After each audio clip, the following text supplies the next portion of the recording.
Hello, good morning, everybody. I'm Sunita Sharma, your economics teacher. Today we will do chapter number third, class 11th. Chapter number third करते हैं features problems and policies of agriculture, यानी कि कृषि की विशेषताएं, समस्याएं, नीतियाँ. ठीक है, ओके. सबसे पहले इसका इंट्रोडक्शन करते हैं. कृषि होती क्या है? कृषि से अभिप्राय उन सभी क्रियाओं से होता है जो भी हम फसल उगाने में जो जो क्रिया हम उसमें शामिल होती हैं.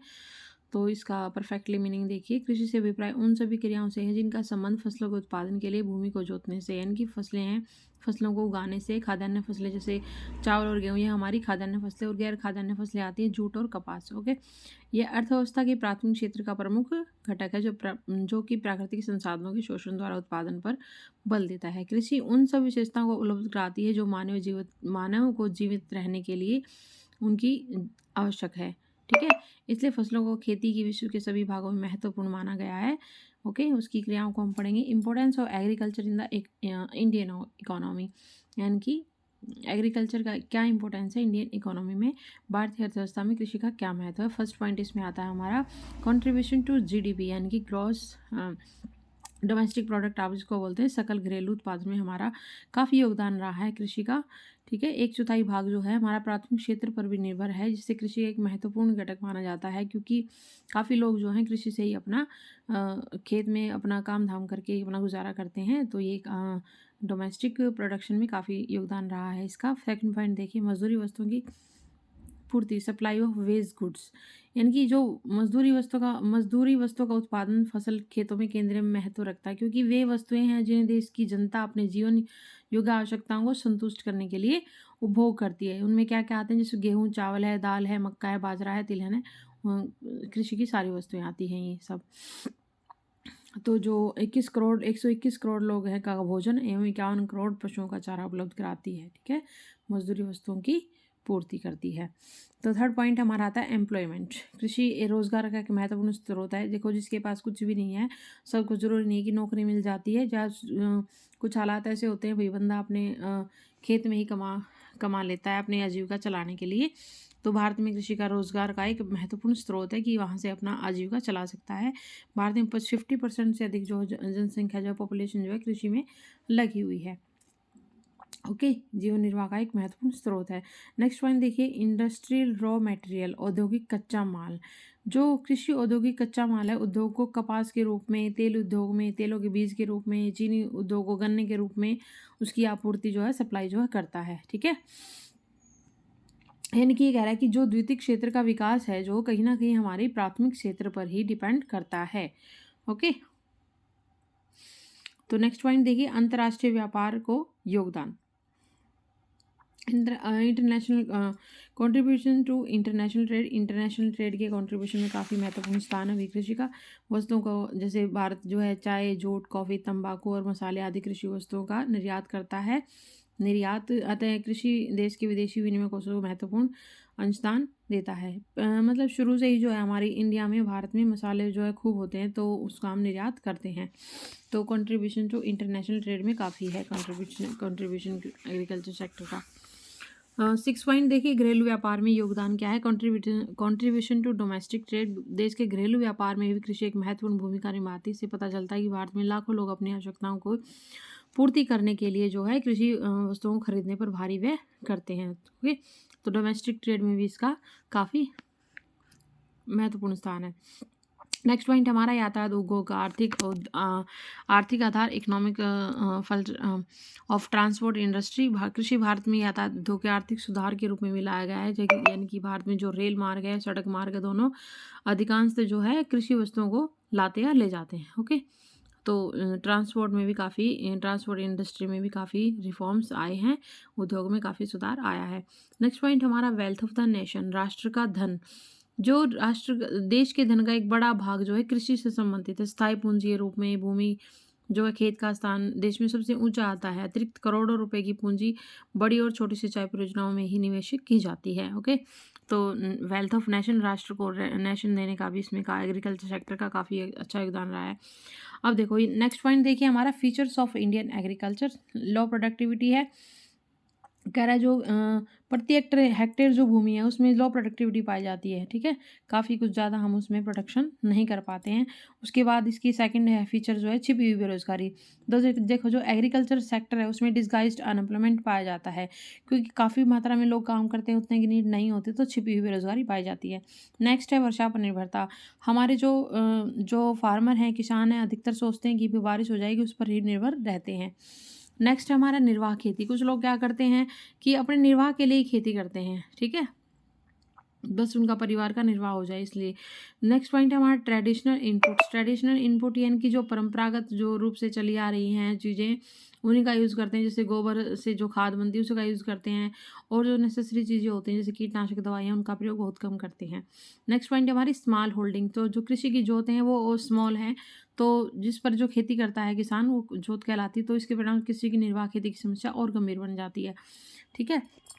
नेक्स्ट पॉइंट हमारा भूस्वामी काश्तकार संघर्ष। लैंडलॉर्ड टेनेंट कन्फ्लिक्ट, यानी कि जो भूमि स्वामी होते हैं उनके जो बड़े भाग पर जो काश्तकार द्वारा खेती की जाती है, काश्तकार जो है भूमि के स्वामी नहीं होते बल्कि भूस्वामी से भूमि पट्टे पर, यानी कि हम बोलते हैं ना कि हमने तो खेत उस पर दिया हुआ है वो मतलब अपने आप जो है मजदूर आते हैं और वो अपना उगा लेते हैं, या किसी को दे देते हैं ऐसे भी, तुम बाहर रह रहे तो खेती तुम खेती कर लो, तो उसको जो स्वामी होता है वो खेती करने के लिए बड़े भाग अपनी खेती का एक बड़ा भाग उसको खेती करने के लिए देता है। लेकिन उससे क्या होता है, जो काम कर रहा है तो उसको इतना प्रॉफिट नहीं हो पाता है, ठीक है? काश्तकारों को अक्सर अभाव का सामना करना पड़ता है, परंतु वे खेती नहीं छोड़ सकते क्योंकि वो खेती से बाहर उनके रोजगार के साधन उपलब्ध नहीं होते। अब वो बेचारे मजबूर हो जाते हैं कि भी इनको जरूर करनी पड़ेगी, ठीक है? तो ये भी एक कारण है कि जो भूस्वामी है काश्तकार संघर्ष जो है संघर्ष का सामना कर रहे हैं जो भी काश्तकार हैं। पिछड़ी तकनीक, हाँ, ये भी एक इम्पोर्टेंट पॉइंट है। तभी जो भारत में अधिकांश जो है खेत छोटे आकार के होते हैं और खेती करने वाले किसान जो निर्धन हैं, इसलिए वो पिछड़ी तकनीक का यूज़ करते हैं। अच्छी टेक्निक जो है, नई नई जो टेक्निक आ रही है उनका कम यूज़ नहीं करते। जैसे आधुनिक उपकरण आते हैं उसमें ट्रैक्टर है, थ्रेशर है, सामान्य रूप से बहुत कम करते हैं। उसके बाद आती है हमारी प्रॉब्लम ऑफ इंडियन एग्रीकल्चर्स, ठीक है? देखो भई ये चैप्टर जो है इम्पोर्टेंट है, इसमें काफ़ी कुछ क्वेश्चन बनते हैं, वो आगे मैं आपको बताऊँगी, ठीक है? सिंचाई के स्थायी साधनों का अभाव है, वित्त का अभाव है, उसके बाद है परंपरागत दृष्टिकोण है, छोटे एवं बिखरी जोतें हैं, जो स्मॉल सेक्टर है जिसको जोतें अभी बताया था ना, जो खेती करता है जिस पर किसान, वो जोत कहलाती है, ठीक है? इनकी स्मॉल है वो। उसके बाद है एक्सप्लॉइटेशन रिलेशन है, जो शोषक कृषक संबंध है, अभी बताया था जो भूमि के स्वामी होते हैं वो कृषकों के साथ अच्छा व्यवहार नहीं करते हैं, ठीक है? उसके बाद व्यवस्थित विपणन प्रणाली का अभाव है, lack of organise marketing system का अभाव है, यानी कि किसान जो है अपनी उसको जो मंडियों से है अच्छी कीमत पर मतलब अपनी जो फसल होती है, जो उसकी प्रोडक्शन है उसका अच्छी कीमत उसको नहीं मिलती है, वो अच्छी प्राइस अपने नहीं गेन कर पाता है, ओके? नेक्स्ट पॉइंट देखिए, समस्या को सुलझाना और कृषि में सुधार। अब कृषि में सुधार कैसे लाए जाएँ उसके लिए काफ़ी पॉइंट आए हैं। तो अब ये देखो, फर्स्ट पॉइंट हमारा टेक्निक सुधार, ठीक है? टेक्निक में सुधार। नेक्स्ट पॉइंट है हमारा इंस्टीट्यूशनल रिफॉर्म्स, यानी कि संस्थागत सुधार। नेक्स्ट पॉइंट हमारा सामान्य सुधार, जनरल रिफॉर्म्स। तो सबसे पहले देखते हैं टेक्निकल रिफॉर्म्स क्या है। अधिक उपज देने वाले बीजों का प्रयोग करना चाहिए, रासायनिक खाद का प्रयोग करना चाहिए, फसल संरक्षण के लिए कीटनाशक दवाइयों का उपयोग करना चाहिए, वैज्ञानिक खेती प्रबंध अभ्यास करना चाहिए, खेती के यांत्रिक संसाधन अपनाने चाहिए। नेक्स्ट पॉइंट है देखो, ये संस्थागत इंस्टीट्यूशनल रिफॉर्म्स में आता है, मध्यस्थों का उन्मूलन किया जाए, ठीक है? डायरेक्ट जो अपना खेती करें, मध्यस्थ जो है हटा दिए जाएँ। उसके बाद लगान का नियमन किया जाए, जो लगान है एक नियम के अनुसार लिया जाए। चकबंदी यानी कि खेतों को छोटी-छोटी जोतों में न बाँट कर एक अच्छे से खेती की जाए। भूमि की उच्च सीमा और अधिक्य भूमि का पुनः वितरण किया जाए, ठीक है? सहकारी खेती की जाए, कोऑपरेटिव। उसके बाद जनरल रिफॉर्म्स में क्या-क्या था, सिंचाई की सुविधाओं का विस्तार करना चाहिए, साग का प्रबंध करना चाहिए ताकि साग उपलब्ध हो सके, तो किसान जो है ज़्यादा अच्छी मात्रा में बीज खरीदेगा, अपनी अच्छी रिफॉर्म्स जो है टेक्निकल चीज़ों में सुधार करेगा, ठीक है?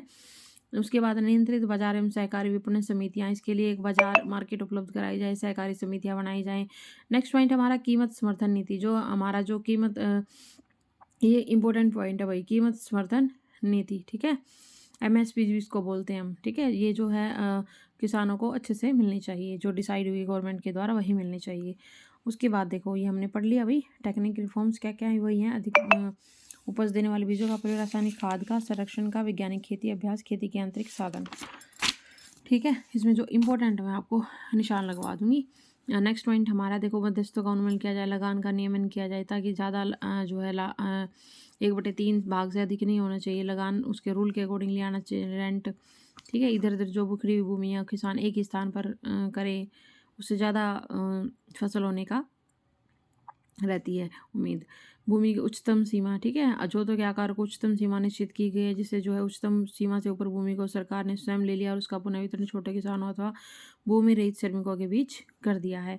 उसके बाद है कोऑपरेटिव फार्मिंग। कोऑपरेटिव फार्मिंग क्या होता है? जो चकबंदी के लाभ को इष्टतम करने के लिए सहकारी खेती का जो प्रयोग किया जाता है ना, तो उसकी बाजार संरचना में छोटे जो धारकों की बढ़ाने के लिए सहकारी खेती को प्रोत्साहन दिया गया है। ठीक है, उसके बाद हमारा है जनरल रिफॉर्म्स में आया था सिंचाई सुविधाओं का विस्तार, साख का प्रबंधन कर देना चाहिए। इसमें देखो ये इंपॉर्टेंट पॉइंट है यहाँ पे 1982 में राष्ट्रीय कृषि एवं कृषि ग्रामीण विकास बैंक है, जिसको हम नाबार्ड के नाम से जानते हैं। यहाँ से क्वेश्चन आ जाता है भाई, ठीक है, कई बार पूछ लेते हैं इसकी स्थापना किस वर्ष में हुई थी, कई बार पूछ लें किस तरह का ये किसानों को हेल्प करता है, उस चीज़ में पूछ लेते हैं।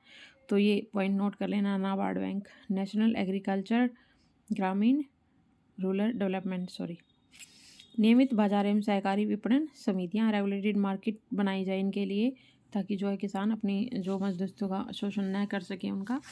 उसके बाद देखो ये इंपॉर्टेंट पॉइंट अभी, प्राइस सपोर्ट पॉलिसी, कीमत समर्थन नीति किसानों को कृषि उत्पादन में वृद्धि करते रहने की प्रेरणा देने के लिए आवश्यक है कि उन्हें बाजार की अनिश्चितताओं से सुरक्षित रखा जाए। इसके लिए कीमत समर्थन नीति को लागू किया गया है। इस नीति के अधीन क्या है, अभी सरकार किसानों को उसकी उपज के लिए एक न्यूनतम कीमत देने का आश्वासन दिलाती है। सरकार अपनी व्यापारी एजेंसियों द्वारा समर्थन कीमत पर किसानों द्वारा बेची जाने वाली उपज को खरीदने का प्रबंध करती है। यानी कि इसमें क्या है, एक प्राइस सपोर्ट मिलता है। क्यों? जो गवर्नमेंट ने निर्धारित किया भाई इस प्राइस से कम जो है कोई भी किसानों से फसल नहीं खरीदेगा, उसने डिसाइड कर दिया है। तो कीमत समर्थन पॉलिसी भी जो है हमारे फार्मर्स को काफ़ी लाभ हुआ है। ठीक है, उसके बाद देखो भाई नेक्स्ट वीडियो में करेंगे। नेक्स्ट वीडियो में पढ़ने के लिए आप इस चैप्टर को मैं कंप्लीट करवा दूँगी नेक्स्ट वीडियो में। काफ़ी बड़ी वीडियो हो गई ये, तो इस चैप्टर को कंप्लीट करने के लिए यहाँ से 2-3 क्वेश्चन बनते हैं इस चैप्टर से। दो तो मैंने आपको बता दिए हैं। एक तो ये आएगा कीमत समर्थन नीति, दूसरा था जो हमारा नाबार्ड है और ये कब शुरू हुई थी एग्रीकल्चर, इसमें MS स्वामीनाथन का इसमें काफ़ी योगदान रहा है। ठीक है, उसको अभी स्टार्ट में ये क्वेश्चन आया हुआ था। तो इस चैप्टर को ध्यान से पढ़िएगा। ये नेक्स्ट वीडियो में करवाऊँगी जो ग्रीन रेवोल्यूशन है थोड़ा सा। ठीक है, ओके। तो वीडियो को लाइक शेयर सब्सक्राइब ज़रूर कीजिएगा। अभी सब्सक्राइब कम है मेरे, तो सब्सक्राइब बढ़ाइएगा। Okay, thank you dear students.